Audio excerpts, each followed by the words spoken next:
What's up, YouTube world? It's your boy J Dub, the number one comment on YouTube, and I'm back with another review. Today, I will be reviewing Married at First Sight.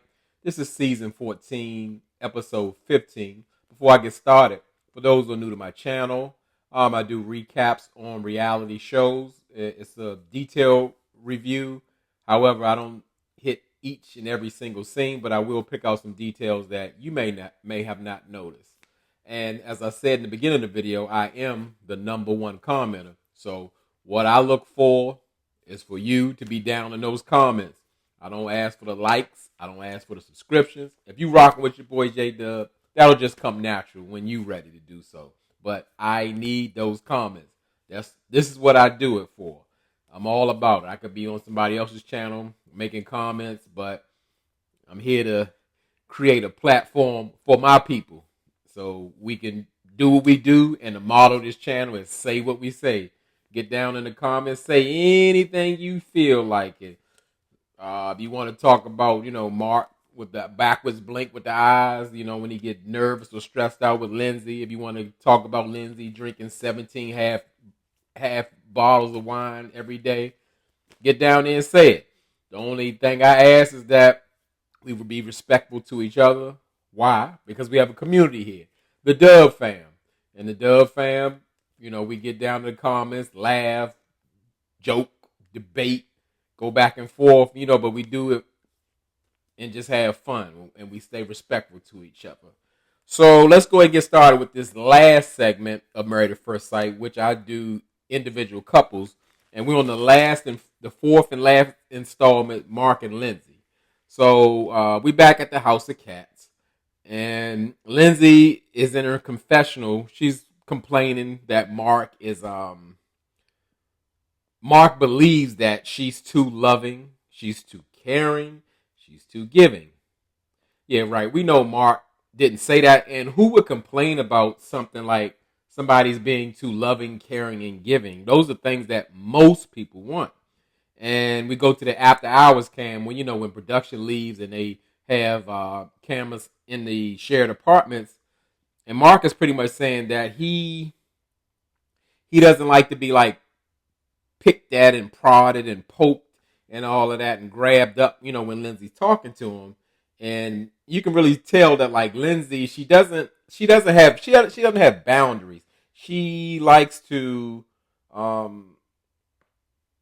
she makes certain movements with Mark when he's talking. She likes to grab his wrist or touch him at times that he doesn't really want to be bothered. And he tells her no and stop, but she doesn't listen. She thinks it's funny because Lindsey is into making Mark very uncomfortable. So that's the exact space she wants to be in. So Mark and Lindsey, they get a visit from Dr. Pepper, and Dr. Pepper just wants to see if they like where she can help in their problematic marriage, because everyone knows Mark and Lindsey is on a roller coaster at all times. It's never been consistent. It's been consistently bad. So Mark brought up the situation when they were at the couples retreat, and that he had mentioned that Lindsey was hyper, and it triggered Lindsey. And I was really surprised to see Dr. Pepper, like, she was really on Lindsey's side about things. She was like, well, Dr. Pepper was like, well, being called hyper, that's not positive or whatever. And Mark the shock was like, he was surprised. And so was I. I'm like, he just said, she was hyper because she is hyper. And also Mark had just brought up the times that he's asked Lindsey to stop playing so much. That's what creates the word hyper. And Lindsey pretty much saying, like, he might say stop, but he says in a playful way. And Mark is like, no, I never said that way. And they play the footage back, and Mark does say it in a playful way. No, Lindsey, no, stop. Not that she should keep going, but they roll the footage back on Mark, so he's kind of caught in that one. And I really thought Mark should have brought up, like, it's more so a double standard with Lindsey. She's allowed to say any and everything she wants. That is extremely abusive I mean, she cuts that man down in his face in a confessional to other people, and this man could just say hyper, but nobody is really addressing what Lindsey is doing to Mark. And not only that, it's quite, let's say, it's quite irresponsible for Dr. Pepper to receive information from Lindsey. Lindsey told Dr. Pepper maybe a couple of episodes ago that like she's sad all the time and she expects bad things to happen all the time. This isn't a person who's speaking who's like emotionally stable. She's got some issues going on, and Dr. Pepper should address that first. How could Mark and Lindsey have a healthy marriage when she's sad all the time and doesn't expect good things to happen? That's like irresponsible. That's why I call them the so-called professionals, because they are so absent, and they sweep things under the rug, like just to keep the show going. And it's absolutely ridiculous. I want to know what Mark could do with that. Nobody could do anything with that. If you're not licensed in mental health, you can't really help a depressed person. And she seems severely depressed. She looks depressed. She looks sad. She looks like she's crying all the time. But in a sense, also get that Lindsey's in a pattern of like playing victim. Because I mean, the way she acts is just so exhausting. I mean, she always looks to blame Mark and saying Mark never takes accountability or responsibility for the things he says to her and all that. And she always wants an apology, even when she's wrong. Like, I don't know how Mark is putting up with it. It's like, it's quite ridiculous. And as I said, I blame it on production. They've created what? The perfect storm.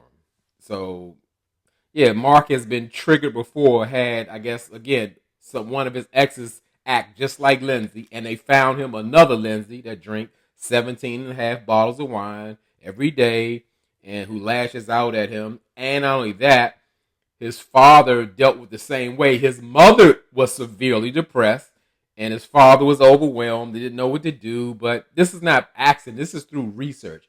They're not looking to make the marriages work and be successful. They want the drama to play out on TV, and it's working. So, as I pretty much said, this is probably going to be my last season of dealing with this. I ain't got time for it. But, I mean, you know, even though Lindsey got some emotional issues, she always makes some kind of point that makes sense, but her credibility is low. And Lindsey is pretty much saying that she doesn't feel like Mark has really made her a priority, where she would say, like, they would get some time throughout the day, and when she would ask for his attention, Mark would like stay on his phone, and you know, and that's a real thing. I'm gonna jump out the window on this one and say it's an epidemic in the world. Like, because of the internet, and we all have like Google and all that kind of stuff, it has like poisoned the environment. What I mean, like, you see your people, whether it be your children, your spouse, whatever, you see like they hooked on that phone, like they married to the phone, and you try to take that phone away or suggest that. It's like trying to take a bottle of liquor away from an alcoholic. Like, oh, they got you too. The internet, they got you too. You gone. And it's so sad. And just like a person who's addicted, oh no, I wouldn't use my phone on a lot. No, I never, you know. It's sad. The internet has ruined the world, but it's over. So what can I say? We can get off that one. So, you know, Mark really tries to remedy the situation, because again, he does want to get along with Lindsey and he wants peace. You know, Mark certainly has his fault, but what Lindsey got going on always overshadows what he's doing. And he says that he doesn't want to ever hurt Lindsey intentionally, because if it was about that, he could just walk and just not deal with it. But he sticks in and he wants to be there. And he'll love her like she's never seen love before, just like he promised on the wedding. It's just that he needs time and space to do that and not have so much pressure. So, they both kind of tear up and get emotional, and now they're back together again for the 19th time, because Lindsey will break up with Mark 3 or 4 times a week. And they've only been together for like 6 weeks. I mean, it's ridiculous. Lindsey she's so final. Like, that's it. You're shut out forever. You never get my love again, ever. And Dr. Pepper asked Lindsey, like, I need you to stop doing that, stop forecasting. He said that last episode, but Lindsey doesn't listen. Somebody pisses Lindsey off. She's done with them forever. They're forever shut out. They'll never get back in. And, she's so good to you. So we got a situation now. We got another pet tragedy on Married at First Sight. We dealt with, I think, Brett's dog the last season. And now this is Mark's cat, JC. JC is sick. And Mark's had him maybe about 14 years. And I just thought there's something like it caught some kind of infection maybe in his eye, but it looked like JC eye was like anyway, but it kind of got worse. So he's kind of like dealing with sores and all that going on. Mark takes his cat to the vet, and they just found out like the cat has some type of growths inside that are causing pain. So pretty much Mark has to make the decision, I guess, to relieve the cat of hurting so much. And it was sad, Mark was pretty much saying the cat's been with him through everything from when he first started working, all these different apartments and everything. And now, he got to put his cat to sleep. But luckily, Lindsey was there for support. But I probably was, in that time, I still wouldn't want Lindsey's support. It's hard to let Lindsey help you because she'll throw it back in your face at the worst time. So, but I guess Lindsey's there. She's playing the role of a good wife. And as Mark from the last episode took care of her when she was sick. So I guess she's just, playing her role. And it was good that he had somebody there. So Mark and Lindsey are together, and he's really going through it about his cat and everything. And even though Mark is feeling bad, he's still driving the car. Lindsey didn't offer to drive the car, but in her confessional, she's saying she's driving the bus pretty much of the relationship. Like she always have to clean up the mess or get them out of trouble. And as I said, that's why I really wouldn't want Lindsey to do that. And she's not even mad. She always has to give herself a pat on the back that she's doing so much. And Mark's life is in shambles. This is one thing to add to the pile. Mark's just going through it. He's got evicted. He got bed bugs. His mother's sick. His grandmother's sick. His cat died. And I got to deal with all that. I didn't sign up for that, boo. That's the kind of stuff she do. I ain't with it. I wouldn't let Lindsey pass me the salt. I can't owe Lindsey nothing. I wouldn't do it. But, okay, Mark, you can do whatever you need to do. So, in order to cheer up Mark, Lindsey has a wonderful idea to take Mark in the woods, in the wilderness. Like, it's no path or nothing, just walking in the woods like two little children when she knows Mark doesn't like the woods. I don't like the woods. I'm with Mark. I don't know what's in the woods. I don't know what's going to happen. And, it's bugs and ticks and animals and all that kind of stuff. But, same way, she's going to make Mark enjoy it and bring him in there. But what Lindsey is shooting for, again, she loves to see Mark squirm and be uncomfortable. That's one of her goals. And so, but while she's in the wood, Lindsey decides to, I guess, be a bit more vulnerable with Mark and let him know like how she suffered throughout her childhood, dealing with like her parents. Her father was always gone due to work because that's how he showed love, I guess, by only providing. And her mother actually, I guess, resented being a housewife, and she had to take the brunt of it, which, was bad, and which makes a lot of sense how Lindsey is disconnected and she just lashes out. And a lot of these couples have issues. Lindsey has some kind of mother issues or whatever because she's been going through it up until this day with her mother.